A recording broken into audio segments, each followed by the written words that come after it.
সকলকে মহান বিজয় দিবসের শুভেচ্ছা। যদিও বিজয় দিবসকে বিতর্কিত করার চেষ্টা করছে রাজাকারের উত্তরসূরি এবং পাকিস্তানের পালা কিছু কুকুররা, উদ্দেশ্য প্রণোদিতভাবে এরা গণমাধ্যমে প্রচার করছে বিজয় দিবস ভারতের বিজয় দিবস।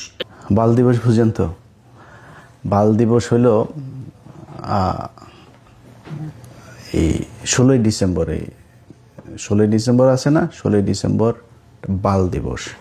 এটা কিন্তু খুবই নিখুঁতভাবে তারা গণমাধ্যমে প্রচার করছে, কারণ বাংলাদেশকে ভেঙে তারা আবারও পূর্ব পাকিস্তান করতে চাচ্ছে। এর কারণ হচ্ছে, তারা যদি বাংলাদেশই চাইতো তাহলে বাংলাদেশ যেভাবেই স্বাধীন হয়েছে সমস্যা নাই, তারা তো এটা বাংলাদেশের স্বাধীনতা বলে সেলিব্রেট করতো এবং বাংলাদেশকে সামনের দিকে নিয়ে যাওয়ার চেষ্টা করতো, কিন্তু তা না। আপনারা খুব ভালোভাবে খেয়াল করে দেখবেন, এই যে ইলিয়াস, পিনাকি, এরা কিন্তু জামাতের পালা কুকুর এবং এরা মোটা অঙ্কের টাকা নেয় পাকিস্তানিদের কাছ থেকে।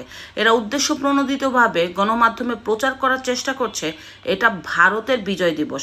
1971 সালের ভারত পাকিস্তান বাল যুদ্ধ, যে বাল যুদ্ধকে নিয়ে আজকে আবার দেশটাকে দুই ভাগে বিভক্ত করার চেষ্টা চলছে। কেন ভারতের বিজয় দিবস বলবে? বিজয় দিবস তো বাংলাদেশের, কিন্তু না, কারণ তারা নিখুঁতভাবে চেষ্টা করছে বাংলাদেশকে ভেঙে আবারও পূর্ব পাকিস্তান করবে।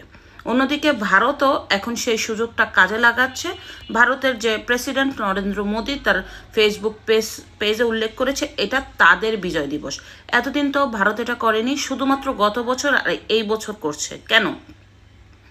কারণ ভারত দেখছে যে সরাসরি বলছে যে এটা ভারতের বিজয় দিবস, তার মানে কি ভারতের বাংলাদেশ?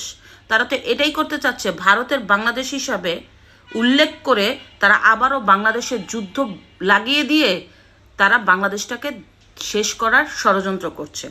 এখন আসেন, যদি যুদ্ধ কোনোভাবে লেগে যায় তাহলে কি পাকিস্তান আর ভারত তো অবশ্যই বাংলাদেশের জন্য ইন্টারফেয়ার করবে, তখন বাংলাদেশের মানুষের কি হবে? একবার কি কেউ ভেবেছে? এই যে রাজাকাররা, যদি তারা ভাবতো এটা বাংলাদেশের জয়, তাহলে তো ভারতের কথা উল্লেখই করতো না, বরং ভারতকে মাইনাস করে দিত এবং সুন্দরভাবে ভারতবিহীন পাকিস্তানবিহীন বাংলাদেশ গড়ার চেষ্টা করত। কিন্তু আপনারা দেখেন ওরা কিন্তু তা করছে না। কথায় কথায় বলছে ভারতের বিজয় দিবস, ভারতের 71, ভারত আর পাকিস্তানের যুদ্ধ। কেন বলছে?